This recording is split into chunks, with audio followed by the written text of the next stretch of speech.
Hello everyone, welcome to lucky education. और आज हम स्टार्ट करेंगे बॉस क्लास 10th की फिजिक्स। ध्यान रखना, हम स्टार्ट करने वाले हैं क्लास 10th की फिजिक्स। साइंस में आपको पता है अपनी जो साइंस स्टार्ट होती है, साइंस में 3 सब्जेक्ट मेन होती हैं। एक होती है फिजिक्स, दूसरी होती है बॉस केमिस्ट्री और तीसरी होती है बॉस बायोलॉजी। तो मेनली 3 सब्जेक्ट होती हैं। एक हम कह सकते हैं कि जनरल साइंस है। कैसी साइंस है? जनरल साइंस, जिसको हम जनरली बायोलॉजी में इंक्लूड कर लेते हैं। तो साइंस के 4 पोर्शन है क्लास 10th में, तो जिसमें हम फिजिक्स का पहला चैप्टर हम स्टार्ट करेंगे। You can say that electricity वाला जो चैप्टर है ना बॉस, वो हम स्टार्ट करेंगे। और इलेक्ट्रिसिटी वाले चैप्टर के साथ आपको मैं बता दूं विद बेसिक्स यहाँ पे मैं डिस्कस करने वाला हूँ। बेसिक्स के साथ डिस्कस करूँगा और हैंड रिटन नोट्स, जैसे ये डिजिटल बोर्ड पर आपको नोट्स दिख रहे हैं, नोट्स भी मैं यहाँ पे लिखाऊंगा।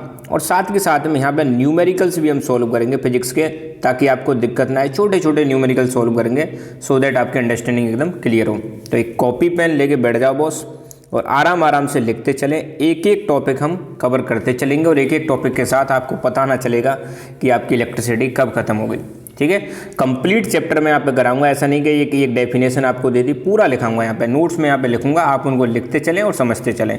ठीक है, तो एक बार मैं आपको थोड़ा सा दिखा देता हूँ कि फिजिक्स में कौन कौन से चैप्टर आने वाले हैं, सो दैट आपको थोड़ा सा क्लियर हो जाए। तो यहाँ पर आप देख सकते हो, एक सेकेंड। तो ये है आपकी क्लास 10th की जो साइंस का जो फ्रंट पेज है, यहाँ पे आप देख सकते हो, मतलब आप कह सकते हो कंटेंट देख सकते हो, जहाँ पे कौन कौन से चैप्टर हैं। तो स्टार्टिंग के जो 4 चैप्टर हैं बॉस, ये तो हैं आपके केमिस्ट्री के। किसके चैप्टर हैं? केमिस्ट्री के 4 चैप्टर हैं, जिसमें chemical reaction, equation, acid base and salt, metal non metals, carbon and compounds. तो ये 4 चैप्टर ये हो गए केमिस्ट्री के। ठीक है, इसके अलावा यहाँ से स्टार्ट होगा आप चैप्टर 5 से लेके लगभग यहाँ तक 8 तक, life process, control and coordination, how do organism reproduce और हेरिडिटी। ये आपके आ जाएंगे बायोलॉजी में। आप चाहो तो अपने इन चीज़ों को लिख भी सकते हो वहाँ पर। और लाइट से लेके यहाँ तक 4 चैप्टर तक ये हैं आपके फिजिक्स के। ठीक है, ये आपका फिजिक्स में आ जाएगा। Light, reflection, refraction, human eyes, colourful world, electricity और magnetic field and electric current. और एक चैप्टर अवर एनवायरनमेंट, इसको जनरल साइंस में ले सकते हो आप, यहाँ कह लो कि भाई चलो फिजिक्स में ही ले लो। ठीक है, सॉरी केमिस्ट्री, इसमें बायोलॉजी में। तो टोटल नंबर 13 चैप्टर हैं। हम स्टार्ट करेंगे चैप्टर नंबर 11 अभी फिलहाल, जिसका नाम है इलेक्ट्रिसिटी। तो इलेक्ट्रिसिटी से शुरू करते हैं। आपने इलेक्ट्रिसिटी के बारे में ऐसा नहीं है कि आज पहली बार सुन रहे हो, घर में डेली आप बिजली का इस्तेमाल करते हो। तो टॉपिक है भाई हमारा, या चैप्टर है हमारा इलेक्ट्रिसिटी। और चैप्टर नंबर 11 चैप्टर अपना किस में आता है बॉस? फिजिक्स में आ जाएगा। किस में आ जाएगा? फिजिक्स में। एक बार में ऐसे कॉन्सेप्ट डेवलप कर लेंगे सो दैट आपको दोबारा लर्न करने की ज़रूरत ना पड़े। ठीक है, तो देखो इलेक्ट्रिसिटी मतलब जिसको हम हिंदी में विद्युत भी बोलते हैं, और नॉर्मल भाषा में आपने सुना होगा बिजली भी बोल देते हैं कि बिजली आई और बिजली गई। नॉर्मली हम इसको क्या बोलते हैं? बिजली बोलते हैं, है ना। नॉर्मली आपने सुना होगा बिजली विभाग, बिजली आ गई, बिजली चली गई, बिजली के सामान, बिजली के उपकरण, बिजली गिर गई, है ना। तो इलेक्ट्रिसिटी मतलब थोड़ा सा वो घर में आपने देखा होगा कि जो सुबह मतलब सुबह से शाम तक आती रहती है, जिससे हमारे टीवी, कूलर, पंखा, फ्रिज सारी चीज़ें चलती रहती हैं, वही है बॉस इलेक्ट्रिसिटी। इलेक्ट्रिसिटी को डिस्कस करने से पहले मैं चाहूँगा पहले आप समझो यार मैटर क्या है ना। 9th में आपने पहला ही चैप्टर सुना होगा, और पहले ही चैप्टर का नाम क्या था? मटेरियल अराउंड अस या मैटर अराउंड अस। ठीक है, तो मैटर क्या होता है? ऐसी कोई भी चीज़ जो स्पेस ऑक्यूपाई करे, ऐसी कोई भी चीज़ जो स्पेस ऑक्यूपाई करे और जिसका खुद का कोई मास हो, उसको हम क्या बोलते हैं? मैटर बोलते हैं। ये तो आपने 9th में पढ़ा है। आप जैसे खुद मैटर हो, मैं मैटर हूँ। ठीक है, तो जो भी चीज़ आपके सामने है, जो जगह घेर रही है, उसका कुछ मास है, दैट इज कॉल्ड मैटर। और टाइप्स ऑफ मैटर भी 9th में पढ़ लिए होंगे। टाइप्स ऑफ मैटर वो बहुत समझना ज़्यादा जरूरी है। मैटर के टाइप्स भी देखे होंगे। यहाँ पर मैं मैटर के जो टाइप्स कराने वाला हूँ वो इलेक्ट्रिसिटी के आधार पर कराने वाला हूँ, इलेक्ट्रिसिटी की कंडक्टिविटी के आधार पर कराने वाला हूँ। मैटर जो होते हैं या मटेरियल जो होते हैं, जनरली बिजली के हिसाब से हम देखें 3 तरह के होते हैं। एक होता है आपका कंडक्टर जिसको हम चालक भी बोलते हैं भैया। क्या बोलते हैं? चालक, नाम से ही पता चल रहा है। दूसरा होता है सेमी कंडक्टर। क्या होता है बॉस? Semi conductor. और तीसरा होता है आपका इंसुलेटर। ये बेसिक्स में इसलिए कराने वाला हूँ क्योंकि अपनी बुक में फिर ये शब्द बीच में आएंगे भाई, कंडक्टर, सेमी कंडक्टर, इंसुलेटर। तो भाई क्यों ना इनको अभी कर लें। फ़ायदा ये हुआ ना, डायरेक्ट टॉपिक हम स्टार्ट नहीं करेंगे, बेसिक्स के साथ कवर करेंगे। तो कंडक्टर क्या होता है? ये किसके आधार पर है? On the basis of flow of electricity, क्या इसमें से इलेक्ट्रिसिटी फ्लो कर रही है या नहीं कर रही है, उसके आधार पर जो मटेरियल होते हैं, मैटर होते हैं, वो 3 प्रकार के होते हैं। कंडक्टर जिसको हम चालक बोलते हैं, सेमीकंडक्टर जिसको हम आधा चालक बोलते हैं, अर्धचालक, और इंसुलेटर जिसको हम बोलते हैं कुचालक। कुचालक को मतलब बुरा चालक, सही मतलब इलेक्ट्रिसिटी कंडक्ट नहीं होती है। तो तीनों में क्या अंतर है, बेसिक सा अंतर बता देता हूँ।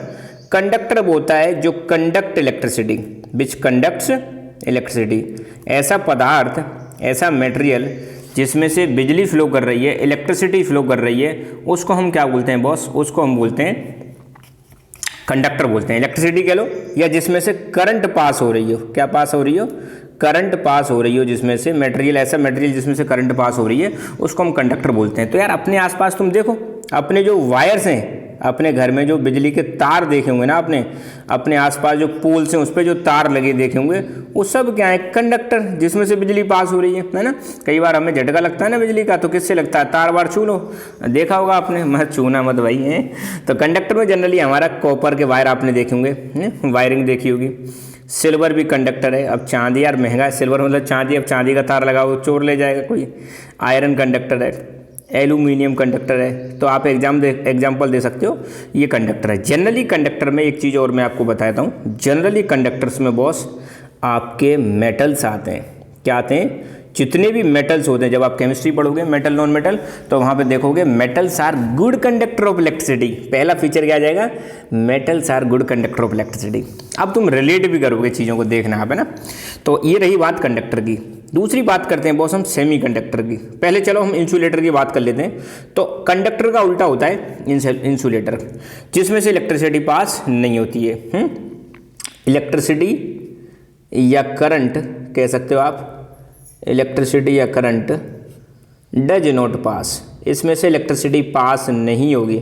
ऐसे मटेरियल जिसमें से इलेक्ट्रिसिटी पास नहीं होती है उनको हम क्या बोलते हैं, इंसुलेटर बोलते हैं। ठीक है, तो आपने देखा होगा जो अपने घर में जो वायर होता है, वायर के ऊपर तुम देखना लाल कलर का, काले कलर का, पीले कलर का, ग्रीन कलर का एक कवर सा लगा रहता है, और उसी कवर को हम क्या बोलते हैं, इंसुलेटर बोलते हैं, है ना। या घर में जो आपकी चटकनी होती हैं, जो स्विच होते हैं जिनको चालू और बंद करते हो, तो उसमें आप हाथ लगाते हो तो करंट नहीं आता, मगर उसके अंदर मेटल की चीज़ को हाथ लगा दोगे तो दिक्कत आ जाएगी। या कोई भी वायर है उसके ऊपर एक कवरिंग देखने को मिलेगी, जिसको टच करने पर आपको करंट नहीं आता है, उसको हम क्या बोलते हैं, इंसुलेटर बोलते हैं। तो इंसुलेटर का कोई पूछे एग्जाम्पल बताओ, तो इंसुलेटर में आपका भाई पीवीसी आ जाएगा, पॉलीवाइनिल क्लोराइड, है ना। पीवीसी के पाइप देखे होंगे, पीवीसी की वायरिंग रहती है।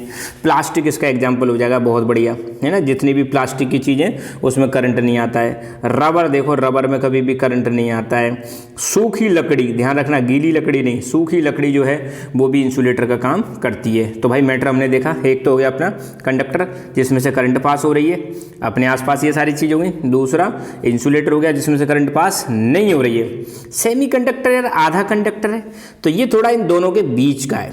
इसको अगर मैं कहूँ तो टेम्परेचर के आधार पर देख सकते हैं इसको, है ना। 2 कंडीशन देखो इसकी, कितनी कंडीशन देखनी है, 2। एक तो अपने रूम टेम्परेचर पर, कैसे टेम्परेचर पर, रूम टेम्परेचर पर जो नॉर्मल टेम्परेचर होता है। एक हाई टेम्परेचर, ये इनका बिहेवियर अलग अलग है भाई साहब इनका बिहेवियर क्या है, अलग अलग है। किसका बिहेवियर अलग अलग है, कंडक्टर का बिहेवियर, सेमी कंडक्टर का बिहेवियर अलग है। रूम टेम्परेचर पे तो बॉस ये बिहेव करते हैं इंसुलेटर की तरह। किसकी तरह बिहेव करेंगे, इंसुलेटर। मतलब रूम टेम्परेचर, नॉर्मल टेम्परेचर पर इनमें से इलेक्ट्रिसिटी फ्लो नहीं करती है, मगर अगर इनका टेम्परेचर बढ़ा दिया जाए तो बॉस ये बिहेव करेंगे कंडक्टर की तरह। किसकी तरह बिहेव करेंगे, कंडक्टर की तरह। तो मतलब देख रहे हो इनका बिहेवियर चेंज हो रहा है। और बिहेवियर चेंज किस वजह से हो रहा है, आप बता सकते हो कि सर बिहेवियर चेंज हो रहा है टेम्परेचर चेंज होने की वजह से। नॉर्मल टेम्परेचर पे तो ये इंसुलेटर की तरह काम करते हैं, और जैसे ही टेम्परेचर बढ़ाया जाता है तो ये क्या बन जाते हैं, ये कंडक्टर बन जाते हैं। इसलिए इनको बोलते हैं आधा कंडक्टर, है ना। और बॉस आपकी जो इलेक्ट्रॉनिक्स इंडस्ट्री है, आपकी जो मोबाइल होते हैं, चिप्स होती हैं, इनके अंदर कंप्यूटर, इन सब चीज़ों के अंदर यार सेमीकंडक्टर का बहुत ज़्यादा इस्तेमाल होता है, ये ध्यान रखना। सेमीकंडक्टर के मैं यहाँ पे एग्जांपल लिख देता हूँ, एग्जांपल याद रखना।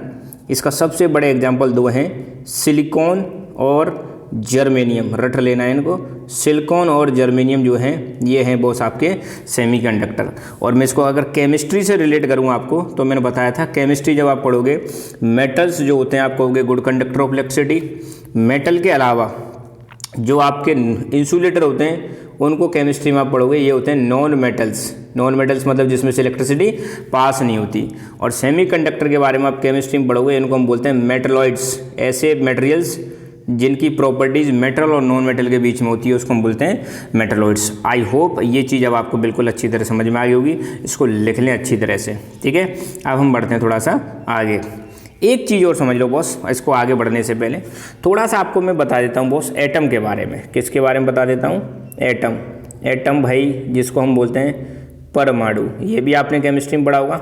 अब नहीं पढ़ा तो यार हम पढ़ा रहे हैं, चिंता क्यों कर रहे हो बॉस, है ना। परमाणु के बारे में पढ़ते हैं भाई। परमाणु में आप देखोगे इसमें कई सारी चीज़ें होती हैं एटम के अंदर।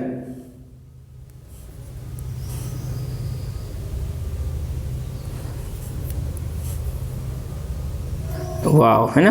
तो यहाँ पे आप देख सकते हो ये हमने एक एटम बना दिया है ना। एटम में अभी सारी चीज़ें इसकी देखते हैं क्या क्या इसके अंदर आता है। तो देखो भाई एटम क्या होता है। पहली बात तो याद रखना, ये स्मॉलेस्ट पार्टिकल है। कैसा पार्टिकल है बॉस?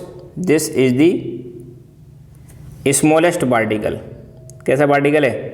स्मॉलेस्ट पार्टिकल है, ठीक है। कोई भी पदार्थ होगा, है ना, कोई भी पदार्थ जो होता है उसका सबसे छोटा यूनिट जो होती है तो हम कह सकते हैं smallest unit of any matter. किसी भी मैटर को आप तोड़ोगे, तोड़ते जाओ तो सबसे लास्ट में जो चीज़ आएगी जिसको फर्दर आप तोड़ नहीं सकते, उसी चीज़ को हम बोलते हैं एटम। क्या बोलेंगे बॉस? एटम। स्मॉलेस्ट पार्टिकल हो जाएगा, स्मॉलेस्ट यूनिट हो जाएगा किसी भी मैटर की। अब एटम के अंदर बॉस तीन चीज़ होती हैं। कितनी चीज़ होती हैं? एटम के अंदर तीन चीज़ होती हैं। एक होता है आपका प्रोटॉन, दूसरा होता है आपका न्यूट्रॉन, और तीसरा होता है बॉस अपना इलेक्ट्रॉन। प्रोटॉन, न्यूट्रॉन और इलेक्ट्रॉन। प्रोटॉन और न्यूट्रॉन को हम मिलाकर आप देखोगे प्रोटॉन और न्यूट्रॉन जो हैं ये न्यूक्लियस के अंदर पाए जाते हैं। कहाँ पाए जाते हैं? न्यूक्लियस। अब न्यूक्लियस कहाँ है भाई साहब? तो यहाँ पे आप देखोगे ये कतई सेंटर में जो सॉलिड वाला हिस्सा होता है भाई साहब, एटम का जो सेंटर वाला हिस्सा होता है बिल्कुल अंडे की तरह, इसमें ये जो सॉलिड वाला पार्ट है, this part is called nucleus. क्या बोलेंगे इसको? न्यूक्लियस बोलेंगे। और न्यूक्लियस ध्यान रखना ये पॉजिटिवली चार्ज्ड होता है। कैसे चार्ज होता है? पॉजिटिवली चार्ज्ड होता है, आपने बेसिक्स में पढ़ा होगा। और न्यूक्लियस में दो चीज़ होती हैं, इसके अंदर न्यूट्रॉन भी पाया जाता है और न्यूट्रॉन पर कोई चार्ज नहीं होता, और एक इसके अंदर प्रोटॉन पाया जाता है और प्रोटॉन पर होता है पॉजिटिव चार्ज। तो इसके अंदर न्यूट्रॉन मिल जाएगा प्लस प्रोटॉन मिल जाएगा। और न्यूट्रॉन प्रोटॉन की वजह से, अब न्यूट्रॉन पर तो कोई चार्ज है नहीं और न्यूट्रॉन पर चार्ज नहीं है, तो चार्ज किसके अंदर होता है? चार्ज होता है पॉजिटिव प्रोटॉन के अंदर। इसलिए न्यूक्लियस आपसे कोई पूछे कैसा होता है तो न्यूक्लियस पॉजिटिवली चार्ज होता है। फिर इसके चारों तरफ जो हमने सर्कल्स बना रखे हैं, ये सर्कल बना दिया, ये सर्कल बना दिया, ये सर्कल बना दिया, इनको बोलते हैं बॉस ऑर्बिट्स, या इनको बोलते हैं हम सेल्स। क्या बोलेंगे? ऑर्बिट्स या सेल्स। और इन ऑर्बिट्स और सेल्स में मैं आपको बताऊं बॉस, इनमें चक्कर लगाते हैं आपके इलेक्ट्रॉन चक्कर लगाते हैं। कौन चक्कर लगा रहा है भैया?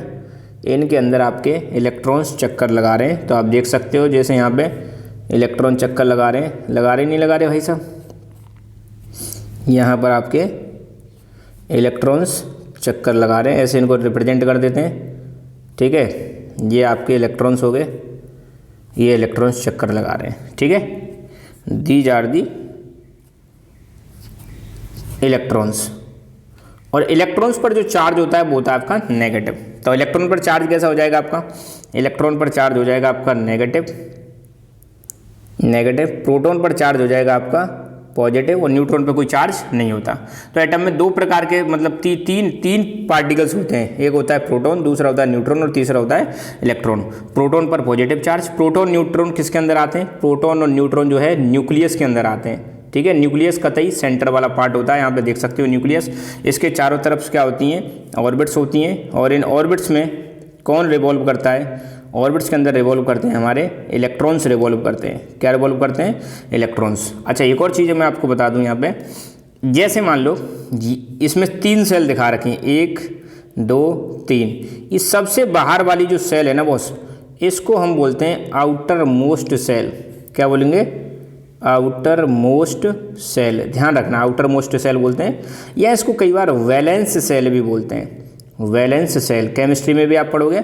और ये जो इलेक्ट्रॉन है ना बाहर वाली इसमें सेल में, इस इलेक्ट्रॉन को बोलते हैं वैलेंस इलेक्ट्रॉन। क्या बोलते हैं? Valence electron. वैसे मैंने ये जो स्ट्रक्चर बनाया है, जो सोडियम होता है हमारा भाई साहब, आपने सुना होगा सोडियम के बारे में, जिसका एटॉमिक नंबर कितना होता है? 11, और इसका इलेक्ट्रॉनिक कन्फिग्रेशन हो जाएगा 2 8 1। मतलब पहली सेल में 2 इलेक्ट्रॉन, दूसरी सेल में 8 इलेक्ट्रॉन, 1 2 3 4 5 6 7 8, और लास्ट सेल में 1 इलेक्ट्रॉन है जो फ्री इलेक्ट्रॉन है। ये क्या बोलते हैं? इसको फ्री इलेक्ट्रॉन भी बोलते हैं। क्यों समझा रहा हूँ मैं आपको ये सारी चीज़ें? क्योंकि बॉस जो इलेक्ट्रिसिटी होती है ना, अपनी इलेक्ट्रिसिटी, बिजली जो होती है, वो बिजली ना इसी फ्री इलेक्ट्रॉन की वजह से फ्लो करती है। अगर किसी भी कंडक्टर में ये फ्री इलेक्ट्रॉन ना हो ना बॉस, तो इलेक्ट्रिसिटी कंडक्ट नहीं करेगी। इसलिए मैं ये सारी कहानी आपको समझा रहा हूँ। आप कह रहे हो सर क्या समझा रहे हो? तो इसको बॉस एक बार लिख लेना, जब भी एटम के बारे में बात आए तो ये आपको याद रखनी है। अब हम बढ़ते हैं आगे, ठीक है। एक चीज़ और चलो सुन लो, states of matter. States of matter, किसी भी मैटर की कितनी स्टेट होती हैं? आई एम श्योर 9th में आपने पढ़ ली है, पर फिर भी मेरी जिम्मेदारी है एक बार मैं आपको बता दूं। मैटर की भाई 3 स्टेट होती हैं। एक होती है सॉलिड, दूसरी होती है लिक्विड, और तीसरी होती है gas. Solid, liquid, gas. I am sure ये आपने 9th में पढ़ी होंगी। नहीं पढ़ी तो लो भाई, हम बता देते हैं, घबरा क्यों रहे हो? ठीक है। तो स्टेट्स ऑफ मैटर कितनी हो गई? 3 तरह की स्टेट होती हैं। अब इन तीनों में क्या अंतर है? मान लो ये सॉलिड है, ये लिक्विड है, और ये गैस है। तो आपको देखने को मिलेगा बॉस, सॉलिड के अंदर जो पार्टिकल्स होते हैं, सॉलिड के अंदर जो पार्टिकल्स होते हैं, वो पार्टिकल्स आपको पास पास में दिखाई देंगे। कैसे दिखाई देंगे? सॉलिड के अंदर जो पार्टिकल्स होते हैं वो कैसे होते हैं? लोकेटेड, क्लोजली लोकेटेड होते हैं। मतलब उनके बीच में आपको गैप बहुत कम दिखेगा। ये सॉलिड हो गया। जबकि लिक्विड के अंदर पार्टिकल्स थोड़े दूर दूर होते हैं। कैसे होते हैं? दूर दूर होते हैं। और गैस के अंदर तो पार्टिकल यार बहुत ही दूर होते हैं। कैसे होते हैं? बहुत दूर होते हैं। जबकि लिक्विड में फिर भी थोड़ा सा दिख जाएंगे आपको, पर गैस के अंदर पार्टिकल जो हैं बहुत दूर होते हैं। और सॉलिड के अंदर तो आपको कोई गैप दिखेगा ही नहीं। सॉलिड के बीच में आपको देखने को मिलेगा इंटर पार्टिकल जो डिस्टेंस है वो क्या होती है? बहुत कम होती है सॉलिड के अंदर इंटर पार्टिकल डिस्टेंस। तो सॉलिड, लिक्विड, गैस में आपको देखने को मिलेगा। यहाँ पे एक चीज़ ध्यान रखना, हाईएस्ट जो डेंसिटी मिलेगी सॉलिड की क्या होती है? हाईएस्ट डेंसिटी होती है, क्योंकि सेम स्पेस में नंबर ऑफ पार्टिकल कम है। और गैस की लीस्ट डेंसिटी होती है। लीस्ट डेंसिटी होती है किसकी? गैस की। और इसकी बीच की होती है ना, इन बिटवीन सॉलिड और लिक्विड। तो सॉलिड ये वाली चीज़ हो गई। तो सॉलिड मतलब आप देखो अपने आसपास सॉलिड चीज़ों को। लिक्विड जो बह जाती हैं, गैस तो आपको पता ही यार, अपने चूल्हे की आपने गैस देखी होगी, किचन में CNG, LPG, ये सब गैसेस के एग्जाम्पल है। प्लस हमारी जो हवा है, हवा के अंदर भी गैस पाई जाती है, जिसमें 78% नाइट्रोजन है और 21% ऑक्सीजन है। ठीक है। और लिक्विड अपने आसपास तुमने देखा होगा, पानी वानी जो भी है, ऑयल हो गया, केरोसिन हो गया, डीजल, पेट्रोल, ये सारे क्या हैं? लिक्विड है ना। अपनी बॉडी में भी जैसे ब्लड क्या है? लिक्विड है। और सॉलिड तो अपने आसपास बहुत सारी चीज़ें, लकड़ी, बोतल, कांच, ठीक है, सारी चीज़ें मेटल्स हो गए, सॉलिड हो जाएंगे। ये वाली बात रही। अब एक टॉपिक आज हम स्टार्ट करते हैं, पहला टॉपिक इस चैप्टर का। उस टॉपिक का नाम है इलेक्ट्रिक करंट। बस ठीक है, इसके नोट्स में यहीं लिखाता चलूँगा इलेक्ट्रिक करंट क्या होती है। अब मुझे डेफिनेशन समझाने की दिक्कत नहीं आएगी डेफिनेशन समझाने में। पहली बात, इलेक्ट्रिक करंट को हम आई से रिप्रेजेंट करते हैं बॉस। किससे रिप्रेजेंट करते हैं? Electric current is represented by I. I, जब भी आई आए इलेक्ट्रिसिटी में, समझ जाना हम इलेक्ट्रिक करंट की बात कर रहे हैं। तो इसकी डेफिनेशन क्या हो जाएगी? The flow of charge, the flow of charge, the flow of charge per unit time, per unit time is called electric current, is called electric current. अभी मैंने एटम बताया था, एटम में मैंने बताया था भाई साहब, एटम के अंदर क्या बताया था बॉस? एटम में एक तो पॉजिटिव चार्ज होता है, एटम में दूसरा नेगेटिव चार्ज होता है, पॉजिटिव चार्ज प्रोटॉन के अंदर, नेगेटिव चार्ज इलेक्ट्रॉन के अंदर। अब प्रोटॉन तो किसके अंदर चुप बैठा है भाई, न्यूक्लियस के अंदर चुप बैठा है, वो तो बाहर जा नहीं सकता, मगर इलेक्ट्रॉन फ्लो करते हैं बॉस, करते हैं कि नहीं करते? मैंने बताया था इलेक्ट्रॉन्स मूव करते रहते हैं, खासकर जो फ्री इलेक्ट्रॉन्स हैं। फ्री इलेक्ट्रॉन कौन से?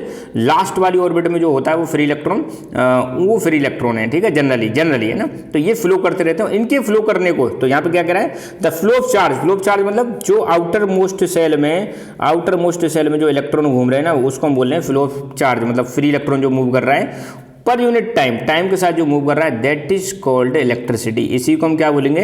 इलेक्ट्रिसिटी बोलेंगे। तो किसी भी कंडक्टर में, किसी भी मैटर में जो इलेक्ट्रॉन मूव कर रहे हैं, जो चार्ज मूव कर रहा है समय के साथ, उसी को हम क्या बोलते हैं? इलेक्ट्रिक करंट बोलते हैं। तो इसको किससे डिनोट करते हैं? It is denoted by I. किससे रिप्रेजेंट करेंगे? आई से रिप्रेजेंट करेंगे। तो इलेक्ट्रिक करंट का फॉर्मूला क्या हो जाएगा भाई? इलेक्ट्रिक करंट का फॉर्मूला हो जाएगा charge divided by electric charge divided upon time. Charge को किससे डिवाइड कर दो?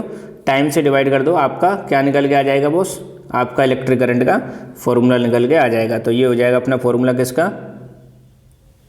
इलेक्ट्रिक करंट का फॉर्मूला हो जाएगा ये वाला, ठीक है।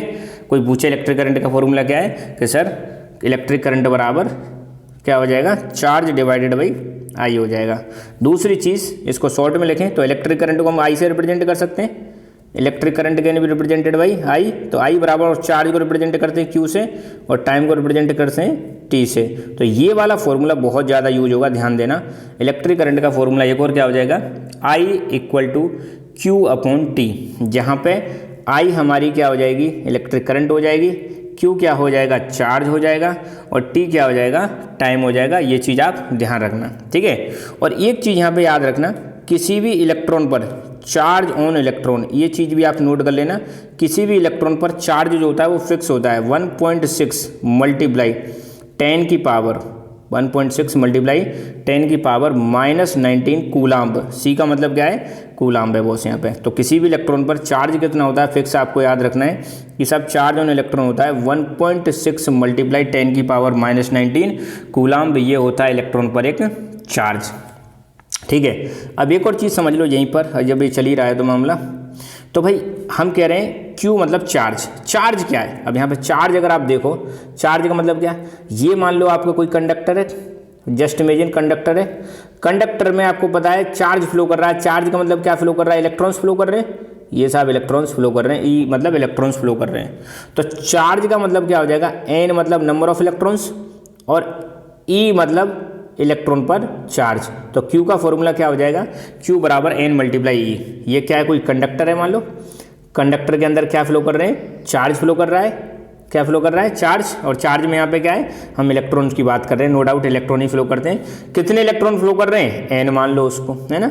तो चार्ज क्या हो जाएगा? N मल्टीप्लाई ई, और ई माइनस क्यों लगाया है? मतलब नेगेटिव चार्ज फ्लो कर रहा है। तो करंट का एक और फॉर्मूला क्या हो जाएगा? आई बराबर इस Q की जगह क्या रख दोगे? N multiply E divided by T. ये फॉर्मूला एक और फॉर्मूला हो जाएगा किसका? करंट का फॉर्मूला हो जाएगा। आई एम श्योर ये आपको बिल्कुल अच्छी तरह से याद होना चाहिए। तो दोबारा देखो, इलेक्ट्रिक करंट क्या होता है? Flow of charge per unit time is called electric current. किससे डिनोट करते हैं? आई से डिनोट करते हैं। फॉर्मूला क्या हो जाएगा? इलेक्ट्रिक चार्ज अपॉन टाइम, ये फॉर्मूला हो जाएगा। इलेक्ट्रिक करंट को हम आई से डिनोट कर रहे हैं, चार्ज को क्यू से और टाइम को टी से। एक इलेक्ट्रॉन पर कितना चार्ज होता है? 1.6 मल्टीप्लाई 10 की पावर -19 कूलाम्ब होता है ना। चार्ज का मतलब क्या है? अच्छा, चार्ज की यूनिट कूलाम्ब होती है, ध्यान रखना। और कूलाम्ब को सी से रिप्रेजेंट करते हैं, आगे बताऊंगा मैं। चार्ज का मतलब है एक कंडक्टर के अंदर कितने इलेक्ट्रॉन मूव कर रहे हैं। तो n number of electron move कर रहे हैं, और चार्ज मतलब ई हो जाएगा, और इलेक्ट्रॉन पर चार्ज ये है। और उसका नया फॉर्मूला क्या बन जाएगा? इस क्यू की जगह पे क्या रख दो? एन ई, और टी नीचे है, तो आई बराबर एन ई अपॉन टी। तो ये हो जाएगा हमारा इलेक्ट्रिक करंट। थोड़ा सा हम और आगे बढ़ते हैं। अब कोई पूछे कि भाई मेजर कैसे करोगे, इसकी यूनिट क्या होती है? तो अगला हेडिंग हो जाएगा हमारा unit of electric current. Electric current को मेजर कैसे करोगे, है ना। जैसे आप दुकान पे गए, दुकान पे बोलो भैया चीनी दे दो हमें, तो वो बोलेगा भाई कितनी चीनी दे दो तुमको, दो दे दो चीनी, 4 दे दो चीनी। ओके भाई पागल वागल हो गए हो, कुछ खा के आए होगे आप, क्या 4 metre, 4 kilo, 4 centimetre, 4 degree celsius. तो आप चीनी जब मांगोगे तो बगल में क्या लगा दोगे इसके, भाई केजी चाहिए या ग्राम में चाहिए, कितना चाहिए तुम्हें। तो चीनी को जब आप मेजर कर रहे हो किस में, चीनी की यूनिट क्या हो जाएगी, केजी या ग्राम। ऐसे ही हमारी इलेक्ट्रिसिटी की भी कोई यूनिट होगी, करंट की भी कोई यूनिट होगी, वही हमें निकालनी है कि करंट की यूनिट क्या होती है। तो किसी भी चीज़ का, फिजिक्स में भी एक चीज़ ध्यान रखना, किसी भी चीज़ की अगर आपको यूनिट निकालनी है ना, तो सबसे पहले लिख दो फॉर्मूला। तो फॉर्मूला क्या है, इलेक्ट्रिक करंट का फॉर्मूला मैंने अभी बताया था, इलेक्ट्रिक करंट बराबर हो जाएगा चार्ज डिवाइडेड बाई टाइम। अब क्या करो, कुछ नहीं करना, बहुत आसान काम है ना। क्या आसान काम है, चार्ज की यूनिट क्या होती है बताओ, चार्ज की यूनिट होती है कूलाम्ब। चार्ज की यूनिट क्या हो जाएगी आपकी, कूलाम्ब हो जाएगी। तो पहले लिख देंगे कूलाम्ब। और टाइम की यूनिट क्या होती है बताओ, सेकंड। टाइम की यूनिट क्या हो जाएगी, सेकंड हो जाएगी। और कूलाम्ब अपॉन सेकंड को हम बोलते हैं भैया एम्पियर। क्या बोलेंगे, एम्पियर। और एम्पियर को हम रिप्रेजेंट करते हैं ए से। तो therefore we can say that SI unit of electric current, SI unit of electric current कितनी हो जाएगी भाई, SI unit of electric current हो जाएगी आपकी एम्पियर। क्या हो जाएगी बॉस, एम्पियर हो जाएगी, जिसको हम ए से रिप्रेजेंट करते हैं। या हम कह सकते हैं एक और यूनिट इसकी क्या हो जाएगी, कूलाम्ब पर सेकंड। कूलाम्ब पर सेकंड कह लो, और कूलाम्ब पर सेकंड को हम क्या बोलते हैं, एम्पियर बोलते हैं। तो आपका 1 नंबर में क्वेश्चन आए what is the unit of electric current, तो आप क्या बताओगे, एम्पियर होती है। और एम्पियर ना आए तो कूलाम्ब पर सेकंड बता देना, तब भी काम चल जाएगा, ये भी आपकी एक्सेप्टेबल है बॉस। ठीक है, अब ऐसा यूनिट होगी करंट की। अब अगला टॉपिक है, इसको लिखते चलें भाई साथ के साथ में ना। अगला टॉपिक हमारा क्या है कि भाई आपको 1 एम्पियर की डेफिनेशन पूछे, किसकी डेफिनेशन पूछे, 1 एम्पियर की डेफिनेशन पूछे, तो 1 एम्पियर की डेफिनेशन क्या हो जाएगी। देखो डेफिनेशन बाद में लिखेंगे, पहले देखो 1 एम्पियर कैसे आया। 1 एम्पियर मतलब फॉर्मूला क्या हो जाएगा, हमें पता है करंट बराबर क्या होता है, charge divided by time. Charge divided by time. अब चार्ज मान लो 1 कूलाम्ब चार्ज है, 1 सेकंड में फ्लो कर रहा है। 1 कूलाम्ब चार्ज है, 1 सेकंड में क्या कर रहा है, फ्लो कर रहा है। तो 1 को 1 से डिवाइड करेंगे तो 1, और कूलाम्ब अपॉन सेकंड को अभी मैंने क्या बताया था, coulomb upon second is also known as ampere. मतलब क्या हुआ, कोई वायर है भाई साहब, क्या है, कोई ये वायर है मान लो, है ना।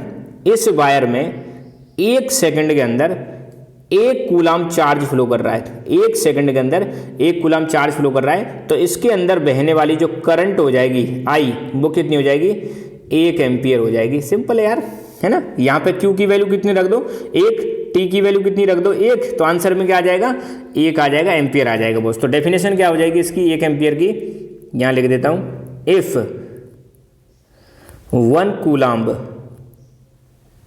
Coulomb charge passes to a point in a electric circuit. अभी चिंता ना करें, इलेक्ट्रिक सर्किट अच्छी तरह से आगे धीरे धीरे जैसे हम आगे बढ़ेंगे वो आपको एकदम ढंग से समझ में आ जाएगा कि इलेक्ट्रिक सर्किट क्या होती है। ठीक है, फिलहाल मैं इलेक्ट्रिक सर्किट ये बना देता हूँ। ये मान लो कोई इलेक्ट्रिक सर्किट है ना, चिंता ना करें, सारी चीज़ें धीरे धीरे सब आ जाएंगी, है ना। लो भाई, ये हो गया हमारा इलेक्ट्रिक सर्किट, ये बन गया इलेक्ट्रिक सर्किट। ठीक है, ये इसकी बैटरी हो गई, ये रेजिस्टेंस हो गया, ये की हो गई, और इसमें से करंट पास हो रही है। सर्किट मतलब क्लोज पाथ यहाँ पे ना। तो अगर 1 कूलाम्ब चार्ज एक पॉइंट से पास हो रहा है इलेक्ट्रिक सर्किट में इन 1 सेकेंड, किस में, 1 सेकेंड के अंदर 1 कूलाम्ब चार्ज फ्लो हो रहा है, then the value of electric current is 1 ampere. कितनी हो जाएगी, 1 एम्पियर हो जाएगी। तो ये फॉर्मूला हो जाएगा हमारा 1 एम्पियर का। तो 1 एम्पियर क्या होता है, किसी भी सर्किट के अंदर 1 सेकंड के अंदर अगर 1 कूलाम्ब चार्ज फ्लो कर रहा है तो करंट की वैल्यू 1 एम्पियर हो जाएगी। तो ये सारी चीज़ें आप लिख लेना बॉस। ठीक है, एक टॉपिक और है, अगर मान लो किसी भी सर्किट में आपको करंट को मेजर करना है, if you want to measure the electric current in any electric circuit, तो मेजर कैसे करोगे, मेजर करने के लिए क्या कोई इंस्ट्रूमेंट होता है, यस बॉस। तो तो आपको लिखना है measurement of electric current. Measurement of electric current, electric current को कैसे मेजर किया जाता है। ठीक है, इलेक्ट्रिक करंट को बस मेजर करने के लिए एक इंस्ट्रूमेंट होता है, उस इंस्ट्रूमेंट का नाम है अमीटर। क्या नाम है उसका? अमीटर। अभी मैं फोटो भी दिखा दूंगा, फिलहाल लिख लेते हैं इलेक्ट्रिक करंट, नोट्स बनाते चलें साथ के साथ में। Electric current is measured by, electric current is measured by using an instrument, instrument मतलब एक उपकरण जिसकी सहायता से करंट को मेजर किया जा रहा है, एन इंस्ट्रूमेंट कॉल्ड, और इस इंस्ट्रूमेंट का नाम है भाई अमीटर। यहाँ लिख देता हूँ मैं, अमीटर का इस्तेमाल करके हम करंट को मेजर करते हैं, ये चीज़ आप ध्यान रखना। ठीक है, और इस अमीटर को हमेशा हम किसी भी सर्किट के सीरीज में लगाते हैं ना। अब सर्किट धीरे धीरे और आगे चलते 4-5 वीडियो बाद ढंग से समझ में आ जाएगा, चिंता ना करें ना। तो it is always connected in series. ये बड़ा इंपॉर्टेंट है, इसको हम हमेशा कहाँ पे जोड़ते हैं? सीरीज में जोड़ते हैं। It is always connected in series of electric circuit, तो ध्यान रखना, कोई पूछे अमीटर को कैसे जोड़ा जाता है इलेक्ट्रिक सर्किट में, सीरीज में जोड़ा जाता है। तो बॉस इसका सिंबल भी होगा। हाँ भैया, इसका सिंबल भी है। क्या सिंबल है इसका? तो सिंबल यहाँ पे बना देते हैं अलग कलर से बॉस, ये लो सिंबल भाई। तो आपको एक सर्कल सा बनाना है, उसमें ए लिख देना है, एक तार इधर से और एक तार इधर से, इधर पॉजिटिव इधर नेगेटिव लगा दो। This is the symbol of ammeter. ठीक है, तो आप कोई पूछे इलेक्ट्रिक करंट को कैसे मेजर करते हैं, तो अमीटर का यूज करके हम इसको मेजर करते हैं। ठीक है, मैं दिखा देता हूँ अमीटर कैसा दिखता है अभी आपको। देखो बॉस, ये है आपका अमीटर, यहाँ पे आप देख सकते हो ऐसा दिखता है अमीटर। और इस किसको मेजर करता है अमीटर? अमीटर आप बताना है, इलेक्ट्रिक करंट को मेजर करता है अमीटर, ऐसा दिखाई देता है अमीटर। ठीक है, और इसके देख सकते हो फोटो इमेज पे जाके गूगल में, ये सारे के सारे क्या हैं? अमीटर हैं। क्या लिख रहा है यहाँ पे सिंबल? क्या देखो, ए है ना, अमीटर।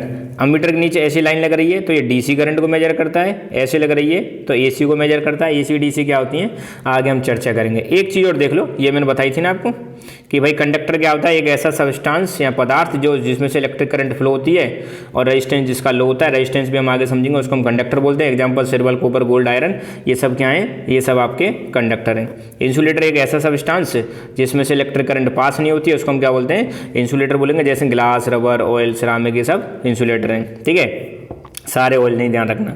सेमीकंडक्टर क्या होता है? एक ऐसा सब्सटेंस या पदार्थ है जिसमें कंडक्टिंग प्रॉपर्टी दोनों के बीच की होती है, कंडक्टर और इंसुलेटर, जो मैंने बताया था। एग्जांपल इसका जर्मेनियम, सिलिकॉन, गैलियम, आर्सेनाइड, ये इसके एग्जांपल हैं। तो इन डेफिनेशंस को भी आप लिख लेना बॉस। ठीक है, तो यहाँ पर आपकी कई सारी चीज़ें क्लियर हो गई हैं बॉस। आज हमने देखा, क्या देखा हमने कि भाई मैटर क्या होता है, बेसिक्स कर लिया, और हमने इलेक्ट्रिक करंट के बारे में डिस्कस किया। अभी किसके बारे में डिस्कस किया?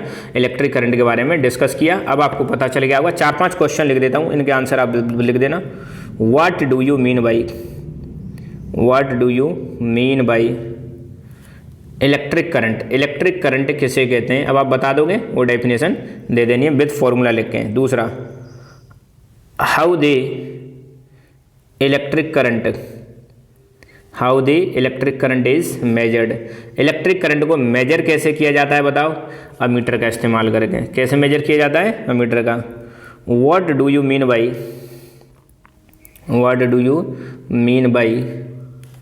1 एम्पियर? 1 एम्पियर किसे कहते हैं, ये भी आप समझाओ, डेफिनेशन में लिखा दी थी। और एक और क्या हो जाएगा question, what is the unit of electric current? Electric current की यूनिट क्या होती है वो भी आपको बतानी है। तो 4-5 क्वेश्चन आपको लिख लेने हैं इलेक्ट्रिक करंट से रिलेटेड। किससे मेजर रिप्रेजेंट करते हैं? आई से। फॉर्मूला क्या हो जाएगा? I बराबर Q/T। ठीक है, तो आज के वीडियो में पहला लेक्चर में बस इतना ही हम डिस्कस करेंगे इलेक्ट्रिक करंट क्या है। आने वाले वीडियोज में एक एक करके सारे टॉपिक हम एकदम पीसफुली करेंगे। समय लगने दो, अभी तो शुरुआत है बॉस। ठीक है, तो बस इतना ही रहेगा आज का video. So thank you so much. Keep learning, keep enjoying, and God bless you all. बहुत बहुत धन्यवाद।